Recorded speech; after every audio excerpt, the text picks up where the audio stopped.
नमस्कार, मेरा नाम भाऊ तोरसेकर। आप देख रहे हैं प्रतिपक्ष। दोस्तों, आदर्श तो आदर्श होते हैं। प्रभु रामचंद्र हमारे लिए आदर्श है, लेकिन हम प्रभु रामचंद्र बनने की कोशिश करते हैं। प्रभु रामचंद्र बनना नहीं चाहते, ये भी बिल्कुल सच्चाई है, क्योंकि इतनी भी सच्चाई जिंदगी में काम नहीं आती, तो बहुत सारी एडजस्टमेंट करनी पड़ती है और इसलिए आदर्श आदर्श होते हैं। बिल्कुल वही बात राजनीति में भी होती है। राजनीति में हमारी आइडियोलॉजी होती है, विचार होते हैं, विचारधाराएं होती है, लेकिन उस पर चलने की कोशिश हम करते हैं और जब वो कोशिश फायदा नहीं देती तो तोड़ मरोड़ कर उसी आदर्शों को हम अपने तरीके से पेश करते हैं। इसलिए तो शरद पवार की पार्टी जो है वो भी कांग्रेस की विचारधारा पर चलती है और सोनिया गांधी, राहुल गांधी की जो कांग्रेस पार्टी है वो भी कांग्रेस विचारधारा पर चलती है, लेकिन अलग है। उसी विचारधारा के आधार पर वाईएसआर कांग्रेस जगनमोहन की या ममता बनर्जी की तृणमूल कांग्रेस भी चलती है। तो फिर एक विचारधारा, आदर्श एक ही है, तो पार्टियां अलग अलग क्यों होती? क्योंकि उनको अपना मतलब निकालने के लिए, अपना फायदा निकालने के लिए वही आदर्श अपने तरीके से पेश करने होते। तो जैसे चना होता है, चना तो एक ही है चीज़, लेकिन उससे कितने और पदार्थ बनाए जाते, बिल्कुल उसी ढंग से राजनीति चलती है। तो उसमें आदर्श जो होता है वो बताने के लिए होता है, व्यवहार के लिए या काम के लिए नहीं होता। ये मैं इसलिए बोल रहा हूँ कि हम जब देखते दुनिया की तरफ या राजनीति में जो घटनाएं होती है, अब देखिए पिछले विधानसभा चुनाव के रिजल्ट आए, उसके बाद अपने को ही चीफ मिनिस्टरशिप चाहिए, इसीलिए शिवसेना ने बीजेपी का साथ छोड़ा और जिनके खिलाफ चुनाव लड़ा था वो कांग्रेस और एनसीपी के साथ शिवसेना चली गई, उद्धव ठाकरे चले गए। और वो क्या बोलने लगे, हाँ, आपका और हमारा हिंदुत्व अलग है। अजीब बात है, हिंदुत्व भी अलग अलग होता है। जैसे पवार और सोनिया या ममता, इनकी कांग्रेस की विचारधारा तो एक है, लेकिन अलग अलग मायने होते हैं। वैसे ही हिंदुत्व के भी तो मायने बदलते नहीं, मायने का मतलब हमारे फायदे बदलते हैं।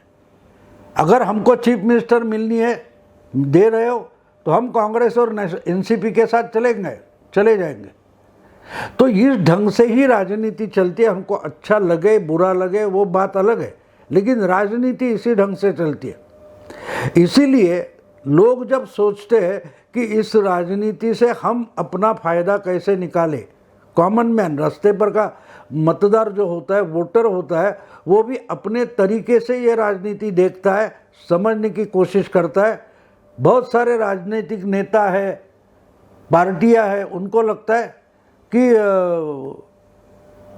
आम जनता जो है वो भावना में आकर वोटिंग करती है। बिल्कुल नहीं करती, बिल्कुल नहीं। पुराने ज़माने की बात अलग है। आज 70 साल 75 साल हो गए हमारी स्वतंत्रता को, और उसके बाद जनता इतनी तो सयानी हो गई है, होशियार हो गई है कि उनको बिल्कुल पता होता है कि सामने वाला राजनेता या वो पार्टी जो कुछ बोल रही है उस पर कितना भरोसा करे, और भरोसा करने के बाद हमारे हिस्से में क्या आने वाला है वो देखते हैं लोग। इसीलिए तो बोलना एक बात है, आदर्श एक बात है, लेकिन जिस ढंग से हम बर्ताव करेंगे, जिस ढंग से हम वोटिंग करेंगे वो अलग होता है। तो ये मैं इसलिए समझा रहा हूँ दोस्तों कि अचानक से नीतीश कुमार ने बीजेपी का साथ छोड़ा और एनडीए का साथ छोड़ा और वो फिर से कांग्रेस या यूपीए के साथ चले गए। अब यूपीए कहाँ है वो शायद उनको ही मालूम होगा, क्योंकि शरद पवार को भी यूपीए कहाँ है मालूम नहीं।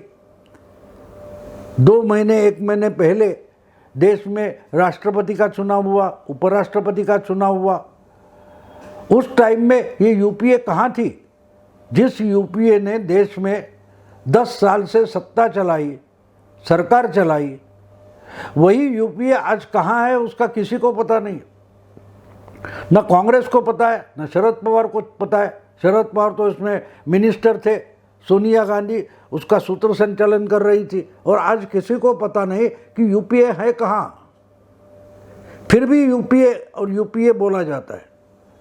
तो इसलिए जब राष्ट्रपति का चुनाव हो रहा था तो राष्ट्रपति के चुनाव के लिए उम्मीदवार किसने खड़े करने चाहिए थे? यूपीए ने करने चाहिए थे, क्योंकि एनडीए के खिलाफ देश भर चलने वाला गुट या पार्टी यूपीए है। लेकिन उस वक्त सोनिया ने यूपीए की एक मीटिंग तक नहीं बुलाई।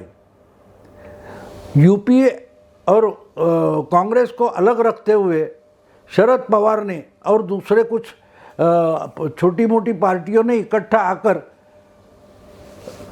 यशवंत सिन्हा को उम्मीदवार बना दिया राष्ट्रपति चुनाव का। बाद में कांग्रेस का ही मार्गरेट अल्वा जो है उनको उपराष्ट्रपति पद के उम्मीदवार बनाया गया, लेकिन उसमें कांग्रेस शामिल नहीं थी। तो इसलिए अजीब बात है कि ये सब इकट्ठा कर लड़ना चाहते हैं, लेकिन इकट्ठा होने का मतलब ही इनको पता नहीं, गठबंधन कैसे चलता है, कैसे चलाया जाता है, इनको पता नहीं। आप बोलोगे कि ऐसे कैसे बात कर रहे हो? 10 साल से अगर यूपीए नाम का गठबंधन काम कर रहा था, सत्ता चला रहा था, तो उनको गठबंधन का पता नहीं, ऐसे क्यों बोल रहे हो? तो बात सीधी है दोस्तों, 10 साल इनके हाथ में सत्ता थी। अब महाराष्ट्र में देखो, 2.5 साल से महाविकास आघाड़ी की सरकार चल रही थी और बड़ा गठबंधन है, सक्सेसफुल गठबंधन है। अभी अलग अलग राज्यों में नेशनल लेवल पर भी महाविकास आघाड़ी बनाई जाएगी, ये बकवास चल रही थी। लेकिन सत्ता गई है और उसके बाद आगे क्या भविष्य है ना पवार को पता है, न कांग्रेस को पता है, न शिवसेना को पता है। महाविकास आघाड़ी मानो गायब हो गई, कहाँ गई पता नहीं किसको।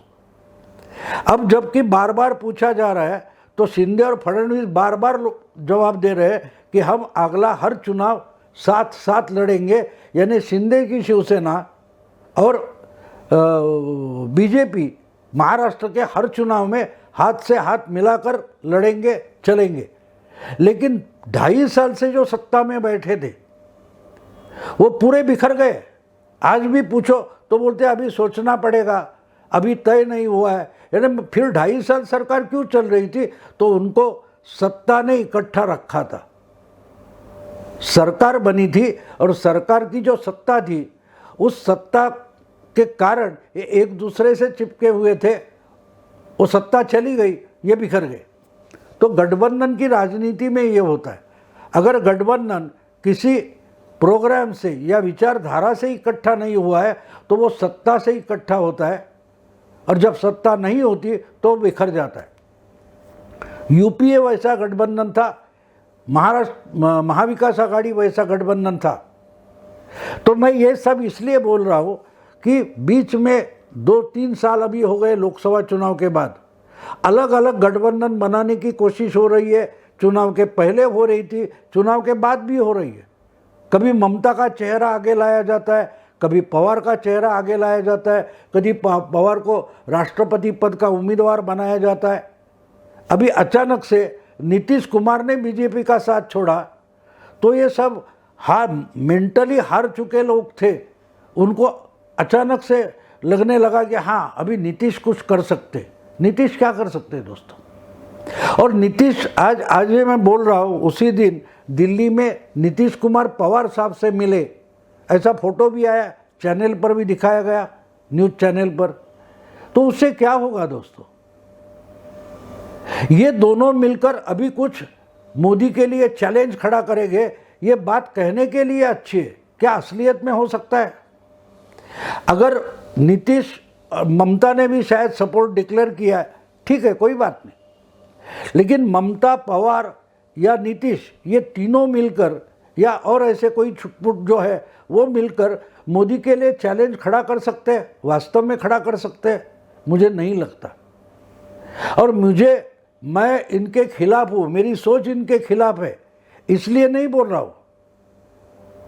आप कितने भी इकट्ठा आ जाओ, नीतीश हो, पवार हो, ममता हो, जगन रेड्डी हो या केसी चंद्रशेखर राव हो, जो कोई हो, वो इकट्ठा आने से कुछ भी होने वाला नहीं, ऐसा बीजेपी भी नहीं बोल रही है। तो कौन बोल रहा है? आप सब लोग इकट्ठा आ जाओ मोदी के खिलाफ, फिर भी कुछ होने वाला नहीं, ऐसा बीजेपी भी नहीं कह रही है, तो कौन कर रहा है? तो कहने वाले का नाम राहुल गांधी है। आज ही पवार नीतीश मिले, यानी नीतीश कुमार दिल्ली के पवार के निवास पर आ गए, ये जो खबर आई, उसी दिन से राहुल गांधी ने भारत जोड़ो यात्रा शुरू कर दी है। और 150 दिन 150 डेज ये यात्रा चलेगी, कन्याकुमारी से लेकर कश्मीर तक जाएगी, ऐसा उनका प्लान है। उसमें क्या होगा आगे आगे चलकर देखते हैं, क्योंकि 150 दिन का मतलब 5 महीने होते। अगर हम देखेंगे तो मार्च अंत तक ये यात्रा चलेगी। उसमें क्या होगा आगे चलकर वो देखेंगे, उस पर अभी कुछ बात करने की ज़रूरत नहीं। लेकिन अचानक ये राहुल गांधी ने ये जो भारत जोड़ो यात्रा का प्रोग्राम बनाया है, उससे वो एक सिग्नल देना चाहते। किसको सिग्नल देना चाहते? मोदी जी को, बीजेपी को। अगर आप आने वाले हिमाचल और गुजरात, ये 2 चुनाव का सामना डायरेक्टली कांग्रेस बनाम बीजेपी होने वाला है, उस दो राज्य ऐसे कि जहां से ये भारत जोड़ो यात्रा गुजरेगी भी नहीं। और 150 दिन में अगले गुजरात और हिमाचल, इन्हीं दोनों राज्यों में चुनाव होने वाला है, लेकिन भारत जोड़ो यात्रा उस राज्यों को छुएगी भी नहीं। तो फिर इसका मतलब क्या है? तो मतलब साफ है कि हमको अलग रखकर, कांग्रेस को बाजू में रखते हुए मोदी के खिलाफ कोई गठबंधन खड़ा नहीं हो सकता, ऐसा राहुल गांधी बताना चाहते। तो किसको बताना चाहते? मोदी को ज़रूर नहीं, क्योंकि उनकी भी राजनीति मोदी के खिलाफ है। भारत जोड़ो यात्रा ही मोदी को चैलेंज देने के लिए अगर निकाली है, तो ये संदेश मोदी के लिए हो नहीं सकता। कांग्रेस को छोड़कर, तो बीजेपी के साथ तो कांग्रेस जाने वाली है नहीं, तो हमको छोड़कर कोई भी विरोधी राजनीति हो नहीं सकती। ये सिग्नल राहुल गांधी किसको देना चाहते? सीधी सीधी बात है, ये सिग्नल पवार, नीतीश, ममता, ऐसे जो लोग हैं उनको राहुल गांधी सिग्नल दे रहे हैं कि हमारी ही पार्टी कुछ 10-12 राज्यों में तगड़ी है, और जहां आपका नामो निशान नहीं है, नामो निशान नहीं। गुजरात हो, मध्य प्रदेश हो, राजस्थान हो, छत्तीसगढ़ हो, हरियाणा हो, या और महाराष्ट्र थोड़ा बहुत, तो महाराष्ट्र में थोड़ा बहुत पवार है। लेकिन कांग्रेस हम देखें तो कर्नाटक है, केरला है, महाराष्ट्र है, गुजरात है, मध्य प्रदेश, 10 राज्य कम से कम हम ऐसे निकाल सकते हैं कि जहां बीजेपी के साथ लड़ने के लिए कांग्रेस का साथ ज़रूरी होगा, सब विरोधी इकट्ठा आए तो भी। तो कांग्रेस को छोड़कर मोदी के खिलाफ कोई बड़ा मोर्चा खड़ा नहीं हो सकता, कोई गठबंधन खड़ा नहीं हो सकता। तो इसमें राहुल गांधी भारत जोड़ो यात्रा से एक सिग्नल देना चाहते कि आप कितना भी समझो कि कांग्रेस खत्म हो गई, बाकी सारी पार्टियां जो समझ रही है और कांग्रेस को अलग थलग छोड़कर कुछ करना चाहती है, उनको राहुल गांधी संकेत दे रहे, सिग्नल दे रहे, कांग्रेस अभी जिंदा है। और राहुल गांधी जो बता रहे हैं उसका मतलब यह है कि अगर मोदी के खिलाफ की लड़ाई एकजुट से लड़ना है तो कांग्रेस को छोड़कर नहीं लड़ी जा सकती, बिल्कुल नहीं लड़ी जा सकती। हाँ, उसमें अखिलेश आ सकते हैं, मायावती आ सकते हैं, सब पार्टियां भी इकट्ठी आ जाए तो कम से कम लोकसभा की 200-250 सीटें ऐसी है कि जहां कांग्रेस छोड़कर लड़ाई हो ही नहीं सकती। अगर कांग्रेस को आप अकेले अलग से छोड़ दो तो लोकसभा की 300 सीटें आप लड़ सकते हो, जहां कांग्रेस के बारे में सोचो ही नहीं, फिर भी लड़ाई हो सकती है। लेकिन 200-250 सीटें ऐसी है कि जिसमें कांग्रेस को साथ लेना ही पड़ेगा। और यही सिग्नल राहुल देना चाहते हैं कि कांग्रेस अभी जिंदा है। आप अपने आप नीतीश पवार के घर जाएंगे, फिर पवार ममता को बुला लेंगे, या ममता मुंबई में आकर पवार साहब से मिलेगी, उससे कुछ होने वाला नहीं।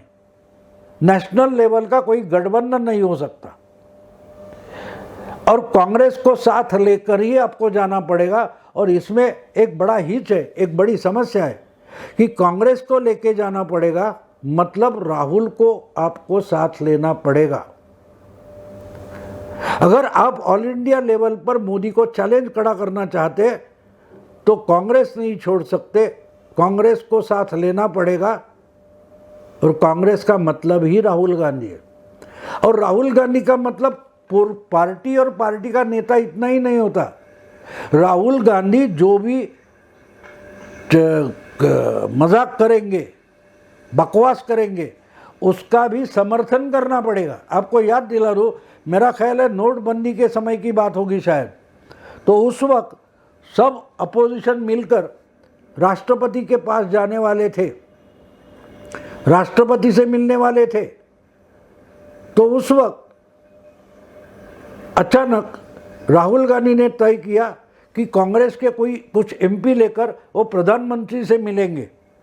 और संसद का अधिवेशन चालू था और उसी बीच राहुल गांधी प्रधानमंत्री नरेंद्र मोदी से मिलने चले गए। तो येचुरी वगैरह सब लेफ्टिस्ट वगैरह गुस्से में आ गए, बोले ये क्या मजाक है, हमने बीजेपी का हाउस में बहिष्कार किया है और आप अचानक से प्राइम मिनिस्टर को मिलने जा रहे हो। वो गुस्सा हो गए और उन्होंने कांग्रेस के साथ राष्ट्रपति भवन जाने से इनकार कर दिया। तब जाके खुद सोनिया गांधी को राहुल गांधी उस राष्ट्रपति भवन में विरोधी दलों के साथ चलते चलते जाना पड़ा था। ये मैं इसलिए बोल रहा हूँ कि राहुल गांधी अचानक उठकर क्या करेंगे इसका भरोसा नहीं है। फिर भी उनको छोड़कर आप आगे एक कदम भी नहीं रख सकते मोदी के खिलाफ राजनीति करनी है, क्योंकि कांग्रेस अभी जिंदा है। और राहुल गांधी भारत जोड़ो से वही सिग्नल दे रहे हैं कि आप दिल्ली में कौन लोग इकट्ठा हो रहे हो, कौन किससे मिल रहा है, उससे कोई मतलब नहीं। आप सब लोग इकट्ठा आ जाओ तो भी मोदी के खिलाफ एक बड़ा मोर्चा खोल नहीं सकते, लड़ नहीं सकते। हमें साथ लेना ही पड़ेगा, राहुल को साथ लेना पड़ेगा। और राहुल को साथ लेना मतलब राहुल का नेतृत्व, राहुल की लीडरशिप माननी पड़ेगी, क्योंकि कांग्रेस अभी जिंदा है। भारत जोड़ो यात्रा का सिर्फ यही संदेश है। दोस्तों, अगर ये वीडियो पसंद आए तो लाइक कीजिए, शेयर कीजिए, प्रतिपक्ष को सब्सक्राइब कीजिए। नमस्कार।